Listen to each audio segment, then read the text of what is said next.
मैं एक आंटी के घर में किराए पर रहता था। अब तक सब कुछ लगभग ठीक ही चल रहा था। कोविड-19 की वजह से लॉकडाउन लगा तो मेरी जिंदगी में बहुत कुछ बदलाव आ गया। कोरोना के कारण मेरी कंपनी में से कई लोगों को जॉब से निकाल दिया गया था। जो बचे हुए थे उनमें से कई लोगों का ट्रांसफर कर दिया गया था। कुछ माह पश्चात अचानक से मेरा ट्रांसफर लेटर भी आ गया। मेरे मैनेजर ने मुझे लेटर थमा दिया। एक पल के लिए तो मुझे लगा कि मैं ये जॉब छोड़ दूं, पर घर की परिस्थितियों को देखते हुए मुझे विवश होकर महाराष्ट्र के जलगांव जाने की तैयारी करनी पड़ी। मैं घर से बाहर आज तक नहीं रहा, इसलिए ये सब मुझे बहुत ही अजीब लग रहा था और काफी उदास भी था। मैं नागपुर को बाय बोल कर चल दिया। जलगांव जाने वाली बस रात 12 बजे चली और सुबह 8 बजे के करीब मैं जलगांव आ पहुंचा। ऑफिस संबंधी फॉर्मेलिटी पूरी की और ऑफिस के चौकीदार की सहायता से एक रूम देखने निकल पड़ा।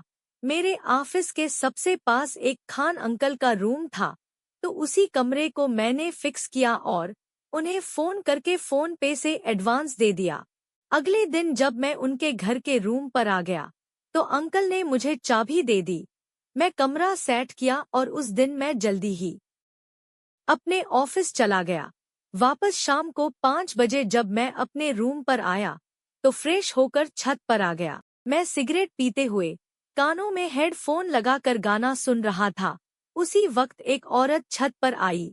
शायद वो मेरी मकान मालकिन थी। उन्होंने मुझे देखकर हल्की सी स्माइल करी।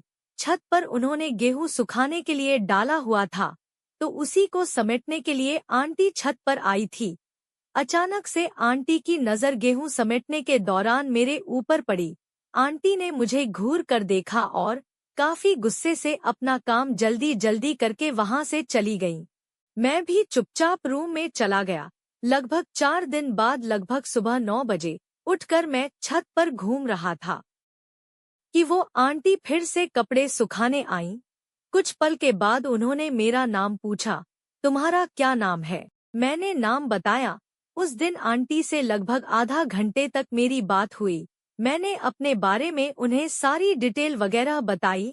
यूं ही बात करते करते मैंने उनके बारे में भी जाना। आंटी का नाम जुबैदा बानो है और उनकी 3 बेटियां हैं।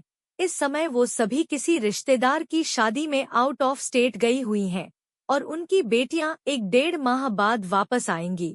अभी घर में हस्बैंड और वाइफ 2 ही लोग हैं। इसके बाद हम दोनों चले गए। मुझे पता लगा कि आंटी के शौहर बिजनेस करते थे और लगभग 2 दिन बाद उनके पति को अपने शॉप के लिए सामान लेने दिल्ली जाना था। चचा को दिल्ली से सस्ता माल मिलता होगा, इसलिए उनका दिल्ली जाना लगा रहता था। जब अंकल बाहर गए तो मैंने भी तबीयत खराब का बहाना मार कर ऑफिस से छुट्टी ले ली। वैसे भी कोरोना काल में थोड़ी सी तबीयत खराब बताओ तो अधिकारी छुट्टी दे देते हैं कि कहीं इसे कोरोना तो नहीं हो गया है। शाम को ऑफिस से आते समय एक बोतल ले ली। फिर अगले दिन सुबह पैकिंग करके अंकल जी दिल्ली चले गए। जाते समय उन्होंने मुझे भी बोला कि घर का थोड़ा ध्यान रखिएगा। मैंने भी हाँ में सर हिलाकर उनका बैग ऑटो में रख दिया। उसके तुरंत बाद मैं और जुबैदा आंटी अंदर आ गए। मैंने दरवाजा बंद कर दिया। जुबैदा आंटी रसोई में चली गईं।